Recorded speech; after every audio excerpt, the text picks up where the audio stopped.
Welcome back, listeners, to Cosmic Confluence podcast, the space where ancient wisdom meets modern life and we make the woo workable.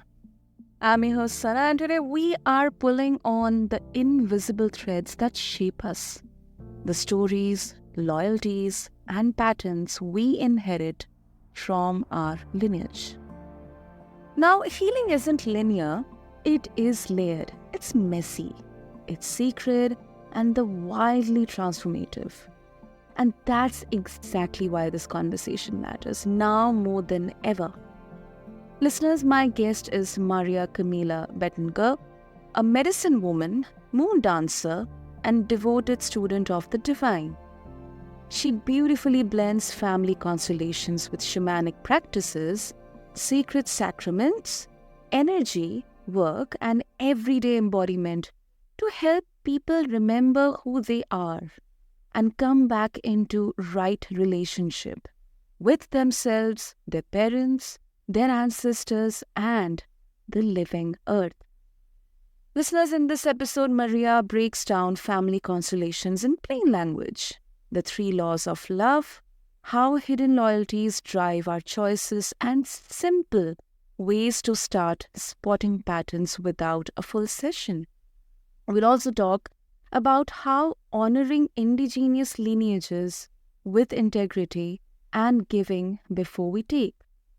So, if you have ever felt like the black sheep, if you are carrying more than your share, or if you're ready to step into your true place with clarity and compassion, this one's for you. So, take a breath, let your nervous system soften, and if you want to go deeper, the links will be in the show notes. This is Cosmic Confluence. I'm your host, Sana. So, let's all begin. So, Maria, welcome to the show, and it's really an honor to have you here with us. Thank you so much. It's great to be on your show. Thank you for having me. Okay. So, Maria, I think this is I think it's a very beautiful topic because I think now it is more than obvious that not only connecting with our ancestral origin or our roots, but connecting with Mother Earth, like trying to know our history, trying to know how we came into existence. I think that is something which is directly connected to our identity.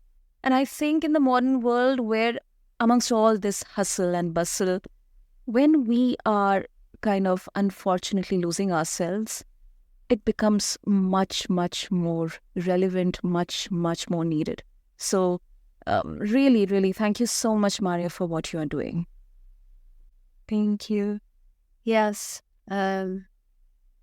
especially now more than ever, we are what feels like a very pivotal point where we are, it's like the bridge between the ancient wisdom and then the new codes that are coming on so that we do it differently, so that we don't repeat the same mistakes. And it is, we're in a time of awakening. And that awakening and remembrance, I feel as though it's through acceptance first and foremost, and that is acceptance of our ancestry, acceptance of our mother, of our father, the ones that gave us life, acceptance of an inclusion of it all, because when we include everything, we are whole. So let's start the conversation. Understanding family constellations. I may have heard about online, like an audiobook or maybe on social media, but I haven't had the chance to understand it or research about it, Maria. So if you can walk us through what it really is and how it works in uncovering within family dynamic. So Family Constellations is a system that was developed by Bert Hellinger. He has passed in 2019, but he was a German. He studied a lot of the Carl Jung, a lot of Greek mythology and psychology. He studied with the Zulus, went to different tribes to really understand our psyche, our humanity, and our behavior. And so through these studies, he came up with what today is called systemic family constellations. And so in family constellations, there are 3 laws. We call them the laws of love, and what we look at in a constellation. And this is the first one, everybody belongs, meaning as a family system, we have our father and our mother. That's part of our family tree. And then from them, we have our father's mother and father, and our mother's mother and father, and so on and so forth. And from there come the siblings. Then all the way up, we can go up to, for the sake of this conversation, 7 generations back. And so this is understood to be our family system, our family tree. It is important to understand that every single person in that system is included. This also means miscarriages, abortions, all of those get to be included in this system. What happens when we don't include somebody in our system? Somebody down the line, a couple generations down the line, will come in to bring them, make them be known. There is a movie in Disney that actually shows this, and it's called Encanto. So if anybody has watched that movie, Encanto it takes place in Colombia, and it's about the uncle that has been ostracized from the family, and nobody talks about Bruno.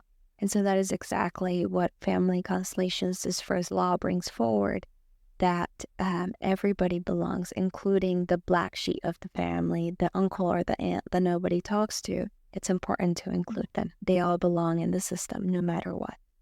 The second law speaks of the order of things. This is the natural hierarchy, not the one that has been told to us through power and control, but rather the nature of the order.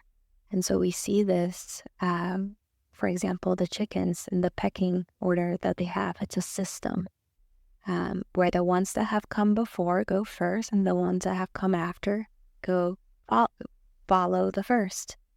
And so in the order of our family tree, I would be considered the little one to my mother.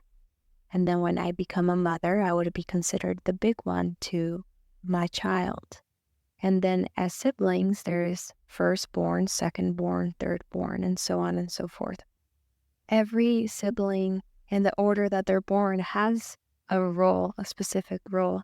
So when we speak of the natural order of things, it is with the understanding that we fit perfectly in the place we were meant to take up in this world. And when we try to be outside of that place, that's when disharmony becomes alive. That is where we start to have problems, have issues, illnesses, different things.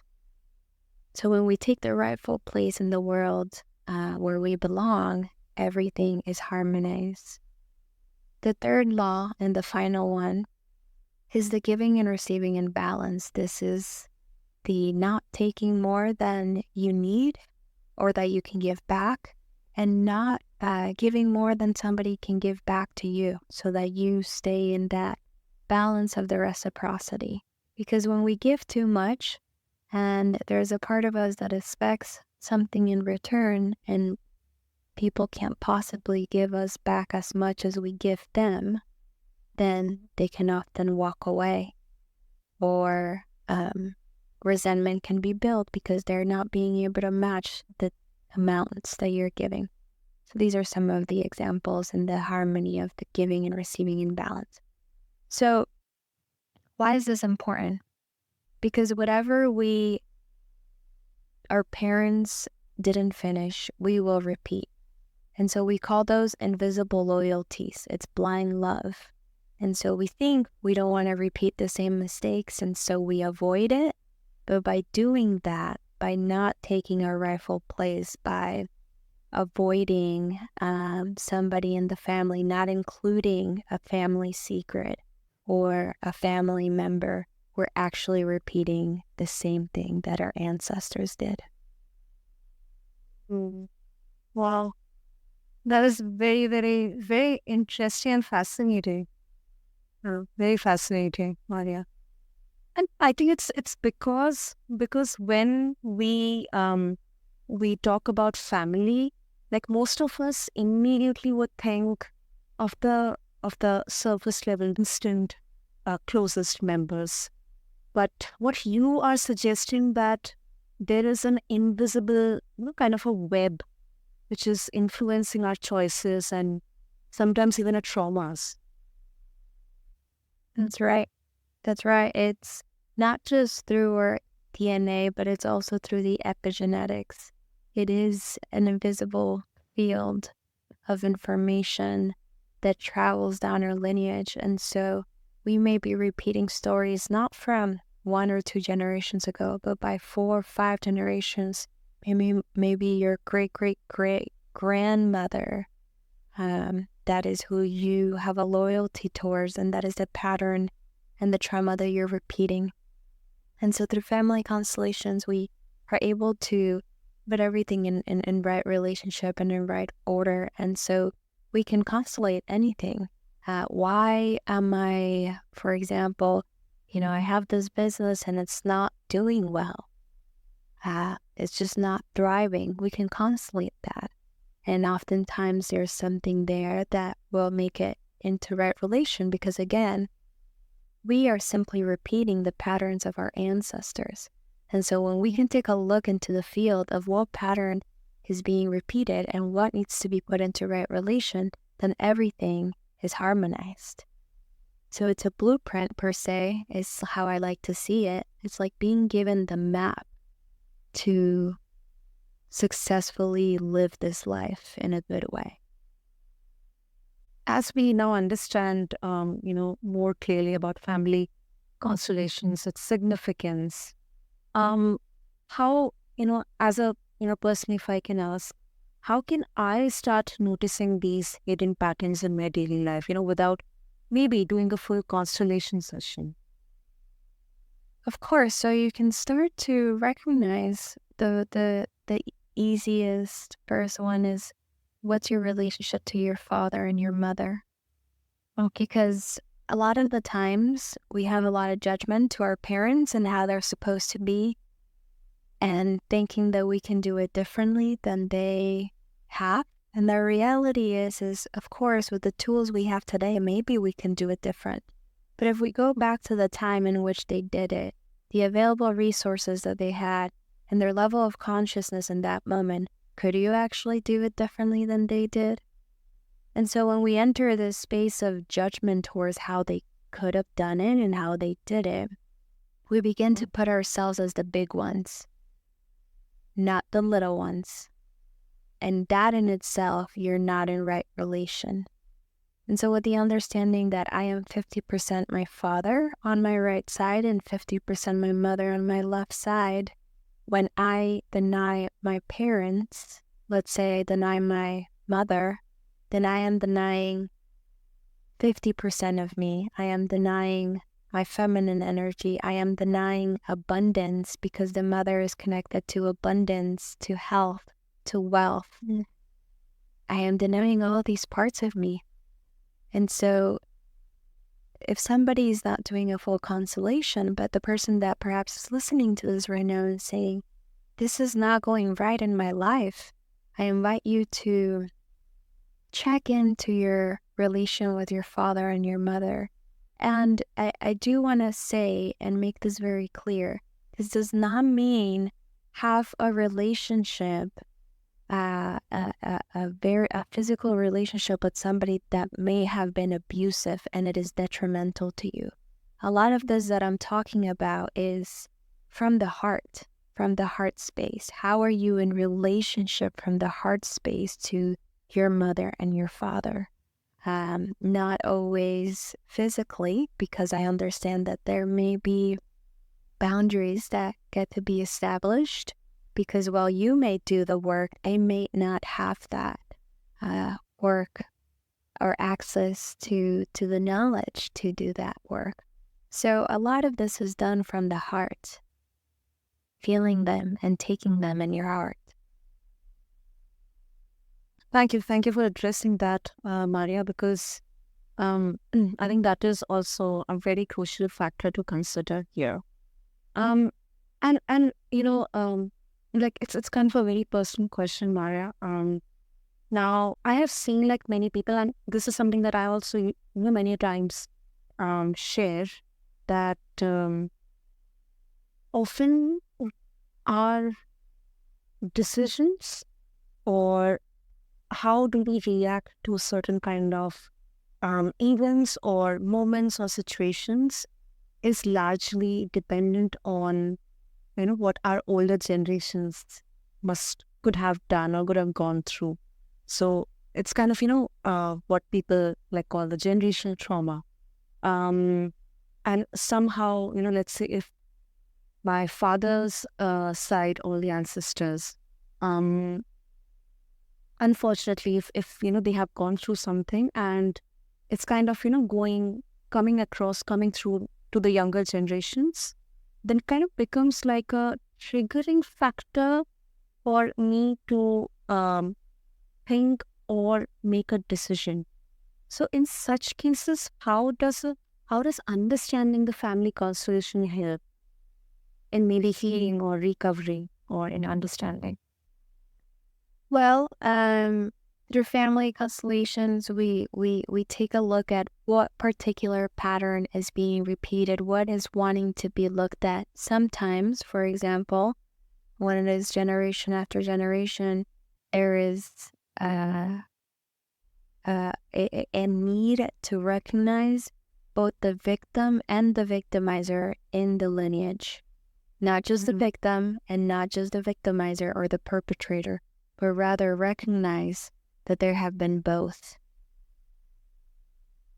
And so when we can recognize that you have had both the perpetrator and the victim, then you begin to be in right relation and release that. So for example, what I mean by that, if you are one that has been in relationships that have been very traumatic, where you have been the victim, there's probably somewhere down your lineage where there was the perpetrator, and so then one lineage will be one generation will be perpetrated, the next generation would be the victim, the next will be perpetrator, then the next the victim, and so you get to see where you are in that loyalty and how you release it. Oftentimes the victims get to accept the perpetrators in their lineage, and that is how they can be released of this pattern. Now, when we do a constellation, we are opening up the field of information for the person. The person will ask a question, and we will either have, if it's a group constellation, people representing specific family members and ancestors, or we can use it with figurines. So the person will ask a particular question, and then the field of information through the representation of the people or the figurines, which tell me information based on the color, based on the movement, the feel. All of that information is the information that the field brings. With that information, then we know what is needed to harmonize and to heal, which is step 2. We go into the healing words to put things in right order and right relationship. And once we do that, then it takes time for the persons. Typically, we will give them some follow-up work to do. For example, every night before bed, having a meditation where they talk to that one grandfather or the great-great-grandparent, and have some healing words repeated. And so that's allowing the movement to reach beyond this existence, but down the lineage, the DNA. And so the energy starts to move, and the movement starts to be created and deepened. and integrated into the family system.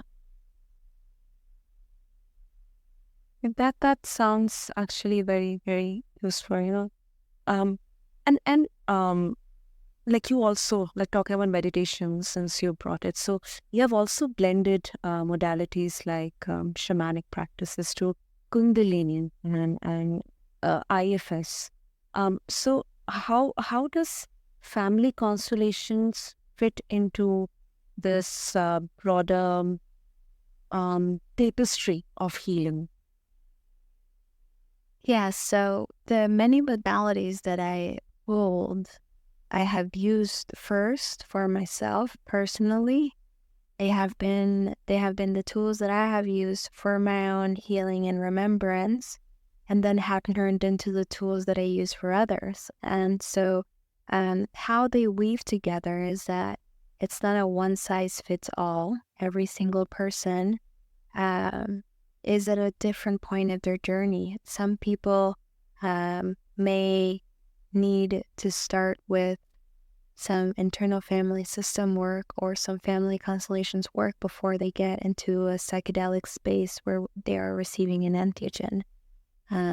Practices like Kundalini, yoga, meditation, sound healing, these can be ongoing practices to support the individual on their day-to-day, their connection with themselves and the divine. Mm-hmm.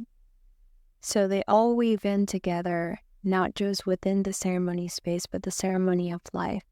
How do we carry this work where it is embodied and it is in right relation? Oh, yeah. And healing isn't always comfortable. In your experience, like, or maybe through your observations, what have you um seen like the most common resistance people face when they're trying to confront ancestral or familial patterns? Like for the fact I can tell one is because this is something that I've experienced is that if I am kind of, because I'm in the younger generation, probably the third or fourth, and I am doing something very different than what my father or maybe my grandfather and even my father's brother have done. So I'm kind of, I feel like that I'm defying the odds here. And I'm kind of that black sheep, or maybe I have to carry forward that trauma and make sure that, kind of remove that trauma from our generation. It kind of feels like a baggage. So, like, what kind of resistances you have seen? Well,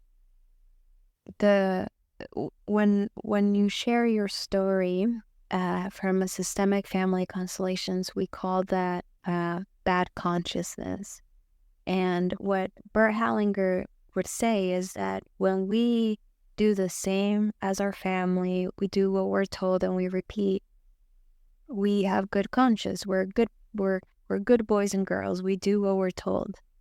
But a person that has what he would call bad consciousness is the one that says, no, I'm going to do it differently. And this is the beginning of the true healing. It is the beginning of getting out of the field of pain to be able to truly heal. Now, where the stubbornness or the hesitancy or the resistance can come in is once you leave the field of pain, it doesn't mean to completely avoid it and not address it. It means as you have left the field of pain, now you get to take a look at it. So most people will have a resistance to recognizing and taking their parents, mother and father, without judgment, taking them fully into their heart. We can say that, oh yeah, they did what they could with what they had, but are you really willing to accept? Because as children, we are the little ones, we are not the big ones. And so as the little ones, we go to them. We ask for forgiveness. We don't forgive them, we accept them. And so that's where I most see the resistance to that. And that typically can come from the space of when they have taken the role of the big one to their parents. Well, that really makes sense. Um, and please, I mean, pardon if I'm pronouncing them wrongly, but your work is deeply rooted in ancestral knowledge, from the Shipibo Kunibo tribe to the Comcac tribe. Once again, pardon for if I'm pronouncing it wrongly. How do you honor these traditions while making them accessible for someone who is unfamiliar with sacred practices? Yes, thank you for that question. I work with the many tribes, the Shipibos, the Comcac, the Native American. I work with them in different ways, and so in the case of the Shipibos, for example, they have given me the blessing. My Shipibo family, Maestro Francisco, adopted me and showed me the ways and gave me the blessing to serve the entheogen of ayahuasca here in the States. And so what happens a lot of the times is when people are given these blessings, they forget about where they came from. And so what is very important to me is I always give before I take. And making sure that as these antigens reach other parts of the world, that a portion of that is still being able to go back to them to sustain the wisdom that they carry. Because, as I like to say, before spirituality became a bumper sticker and everybody learned about these antigens and these different ways of living, they were seen as the trash, as the stuff that they're just there to the side. I mean, here in America, we know that the Native Americans were taken, their lands were taken, everything was taken, and so all of a sudden we're in an age where spirituality is a bumper sticker, and now it's the in thing, and everybody wants to know about the elders and the wisdom keepers.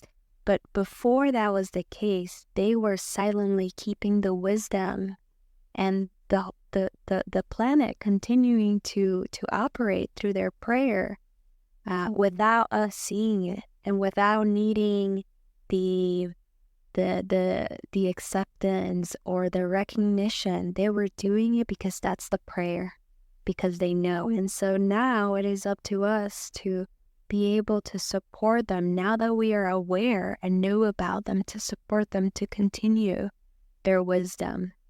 And so in the way I do that personally, I continue to bring groups of people once a year back to the jungle of Peru, the Amazonian jungle, or to the Comcac tribe in Mexico, or to the different places where I have my elders and my teachers, and I bring them there so that they can learn the wisdom and the knowledge and see where it comes from. And in this way, we are supporting them by being able to give them resources to continue to support themselves, their health, their well-being. And I believe that knowledge is education and education is choice. And so the more people can actually go to these places and see their circumstances in the way that they are living, the more awareness we can bring into the world, because then those people come back and share their story, and then that brings more people desiring to visit or desiring to contribute financially or to donate some toys for the children or clothes and things of that sort. And so that is in the way that I continue to give back. We work with multiple non-for-profits. We work with multiple tribes. And every year we bring groups of people. Every year we support monthly with financial contribution, with donations, whatever they need. We help them. For example, with the Comcac, a few years ago, they didn't have license plates or IDs. And so I raised some money to be able to purchase the printer that would be able to do this. And we were able to purchase the printer and send it to them so that they could have some proper identification of all of the people that live in the tribe. So these are the ways in which we help. That's really, really inspiring, Maria. Really inspiring. And one thing which, I think it's super, super important is number one, before taking, you have to give. I think that is something, it's kind of, I'm personally seeing that it's kind of missing. Because we are taking it from our mother nature, but then what exactly we are giving back? So I think that really, really raises a very important question here. And secondly, I think when it comes to these ancient traditions, tribes, communities, one thing that I've observed is very much connected, deeply connected with Mother Earth. In fact, in our country, in our culture also, there are communities and tribes who are very, very much connected, sacred. And I personally feel that, we must really honor the origins, the sanctity, the sacredness, the connection that, they have with nature. No, thank you so much for addressing that. Yes, thank you. So, Maya, before we wrap up, if listeners, they would like to connect with you, and they would also like to explore further on family constellation, and also they would also like to understand what kind of rituals or resources you are providing, what would be the best medium? They can go to thehivehealing.com. That is the best place to find more information about what I do, what we do, and to have contact information to reach out to me, or follow our Instagram page, The Hive Healing, at The Hive Entheogenic, actually, and my own is at I am Maria Camila _. Those are the places that I can be reached. Beautiful, beautiful. So, listeners, I encourage all of you to connect with Maria and explore more about family constellations. Because it really, really helps us to understand our origin, our history, and how it can help us in bringing back that inner compass, that inner guidance that we need. So refer to the show notes along with this episode. And before we wrap up, Maria, I must really, really thank you for walking us through this intricate tapestry of ancestral healing and helping us getting back to ourselves. Thank you very much. Thank you for providing a space for voices to be had in regards to this. Thank you. Thank you, Maria. And to all the listeners, thank you so much for devoting your time to tuning into this episode. And all I can say is healing is possible, and reclaiming your inner power is not only your right, it is your birthright. So thank you for joining us on this journey. Keep listening to Cosmic Confluence. Till then, I'm your host, Sana, signing off. Thank you.